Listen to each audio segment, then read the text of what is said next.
Wir sind heute im Hallenstadion und ich freue mich sehr, dass ich eine junge, talentierte Eiskunstläuferin zu Gast habe, Kimi Reppont.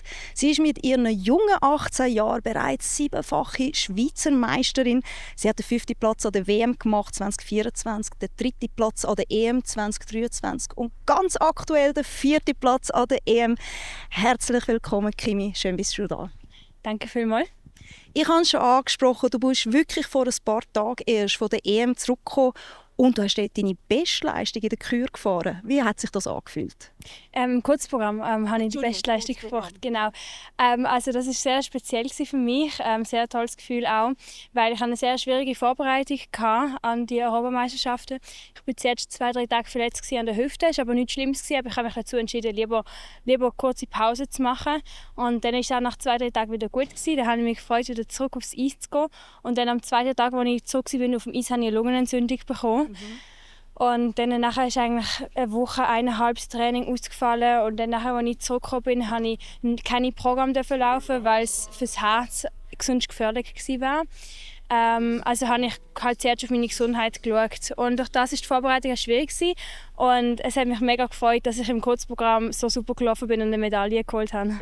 Sehr gute Leistung. Vor allem die Punkte waren sehr, sehr eng beieinander gewesen. Also es hätte auch ein anderer Platz sein können. Und ich muss es aber ansprechen, einen Tag später bist du knapp am Podest vorbeigeschrammt. Ja. Auch mit einer tollen Leistung. Trotzdem, auch obwohl du Stürze hast, aber die Sprünge waren ja hervorragend gewesen. Wie fühlt sich das an, wenn du einen Tag so top unterwegs bist und am nächsten Tag so Enttäuschung einstecken musst?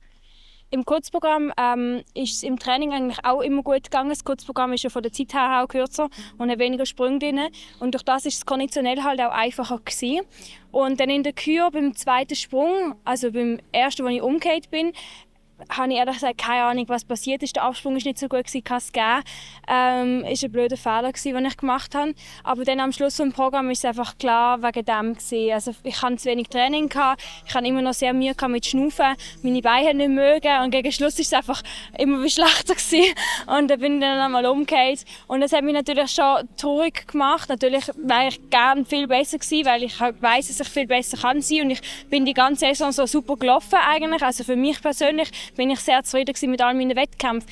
Und dass ich dann so eine blöde Krankheit hatte, gerade 2 Wochen vor der EM, habe mich ein bisschen aufgeregt. Aber ich meine, es ist Sport und das kann jedem passieren.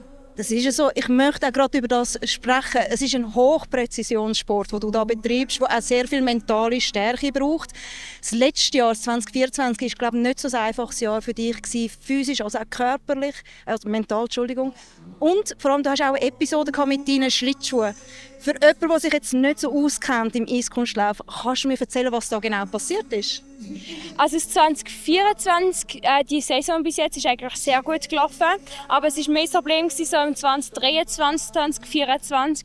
Und zwar hatte ich Probleme mit meinem Rücken seit etwa 5 Jahren. Und das Problem war, dass die Ärzte nicht gewusst haben, was es ist. Also jeder Arzt hat etwas anderes gesagt und es war nie wirklich die richtige Diagnose gewesen. Und durch das hatte ich halt auch nicht die richtige Behandlung gehabt. Und jetzt dann ist es halt immer wieder gekommen. Und dann habe ich eine Vorbereitung auf einen Wettkampf und dann war es wieder so fest weh gewesen, dass ich kaum mehr laufen konnte. Und dann musste ich den Wettkampf absagen. Und es ist halt sowohl körperlich schwierig gewesen, wie aber auch halt emotional, weil ich habe mich eigentlich immer mega auf die Wettkämpfe gefreut und dann, dass es dann immer wieder zurückkommt und geht. Ich habe nie gewusst, kann ich einen Wettkampf, kann ich nicht. Und das war sehr schwierig gewesen. Und dann nach der Weltmeisterschaft, also an der Weltmeisterschaft, war es sehr gut gewesen, und da bin ich auch sehr gut gelaufen. Und dann aber nachher, so im April, Mai, ist es eigentlich so schlimm zurückgekommen wie noch nie. Und ich konnte kaum mehr aus dem Bett steigen.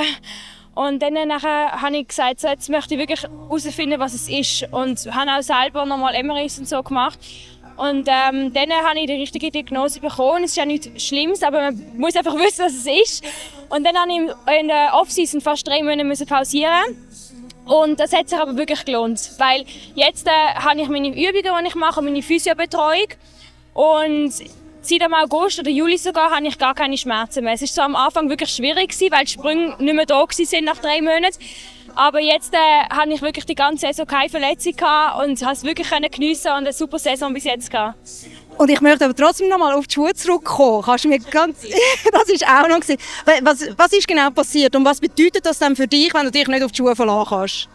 Das ist auch gewesen, das ist jetzt in dieser Saison gewesen, aber das ist jetzt nicht mega schlimm gewesen. Ich meine, es ist ein bisschen mühsam im Moment, weil sie sind gerade 5 Tage vor China ist der Schlittschuh gebrochen. Genau, und dann habe ich gedacht, jetzt wechsle ich nicht, dann habe ich halt mit ganz viel Tape rundherum gefahren. Du bist ins Kino mit einem tapeten Schuh gelaufen? Ganz viel Tape habe ich rundherum gemacht, dass es dann noch stabil ist.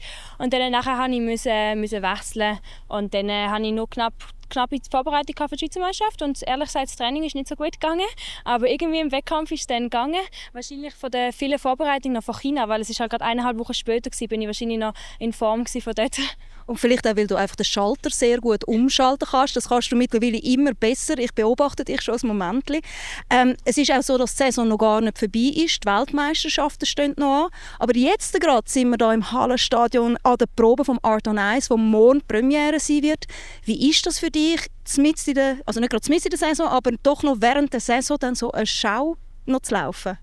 Es ist mega cool. Es ist auch mal etwas anderes. Also ich würde jetzt nicht Shows machen, wenn jetzt am nächsten Woche ein Wettkampf wäre wichtiger, weil es ist halt schon, das Training ist ein bisschen weniger. Aber ich meine, wir haben jetzt noch irgendwie 7 Wochen Zeit bis zur Weltmeisterschaft oder so. Und Art on Ice ist für mich einfach eine von der coolsten oder sogar die coolste Show, die es gibt, weil es ist halt auch sehr speziell, dass es mit einem Live-Sänger ist und es ist in der Schweiz und es ist eine mega coole Show und ich freue mich jedes Jahr immer wieder dabei zu sein und es ist immer, wenn ich zurück bin, wieder ein ganz tolles Erlebnis und ich freue mich riesig auf die Shows.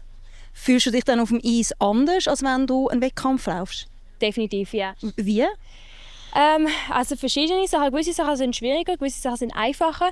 Ich würde sagen, es ist halt kein Druck da. Also natürlich möchte man gut laufen und fürs Publikum performen. Man weiß ja ganz genau, wenn halt mal ein Fehler passiert, dann ist es nicht so schlimm. Dann, es gibt keine Punkte. Und ich möchte natürlich trotzdem super laufen, aber man kann es halt wirklich auch mehr geniessen und wirklich im Publikum spielen. Und das ist ein ganz anderes Gefühl wie am Wettkampf.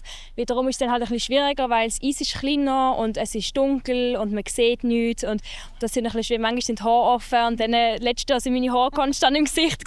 Also es hat für andere Challenges, aber es ist mega cool. Es ist auch speziell verschiedene Sachen, die man ausprobieren kann. Ich möchte sehr gerne auch noch in die Zukunft blicken. Ich habe es vorher angesprochen, nach dem Art on Ice kommt noch die Weltmeisterschaften. Hast du dort für dich ein konkretes Ziel gesteckt?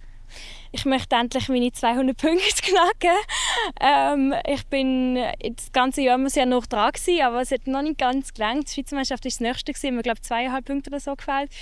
Aber das ist sicher ein großes Ziel von mir und ich möchte wieder 2 fehlerfreie Programme zeigen und so ein Top-6-Platz wäre natürlich schon nochmal Ziel. Ich bin überzeugt, es wird dir gelingen, wenn jetzt die nächsten paar Wochen alles glatt läuft. Es wird ja auch noch zukunftsweisend sein für 26, weil es ist Qualifikation. Die Olympiade oder die Olympischen Winterspiele im 26. Ist dir das schon im Kopf oder sagst du, ich schließe zuerst die Saison ab und nachher, sobald nach einer kurzen Pause die Saisonvorbereitung wieder anfängt, dann ist es ein Thema? Nein, Entschuldigung, das habe ich jetzt ganz vergessen. Irgendwie. Natürlich, die Olympischen Spiele ist dort natürlich Qualifikation. Ich kenne ehrlich gesagt die Regeln nicht ganz genau, weil wir sind 2 Läufer und wenn falls Livia wieder kommen kann, hoffentlich, dann sind wir 2 Läufer und durch das sind die Regeln ein bisschen anders, als wenn du einzeln bist. Also ich weiß jetzt nicht genau, welchen Platz wer muss machen, aber das Ziel ist sicher, dass wir beide dort super laufen und am besten natürlich 2 Plätze für die Olympischen Spiele holen können. Aber das ist sicher auch ein grosses Ziel, ja. Aber ich merke es gerade, nur schon weil du es vergessen hast, in dem Fall bist du voll in dieser Saison dich am Fokussieren und dann erst geht es in die Zukunft. Liebe Kimi, herzlichen Dank, bist du da gewesen. Ich bin überzeugt, du wirst deine Ziele erreichen und wir freuen uns sehr auf die Show. Danke vielmals.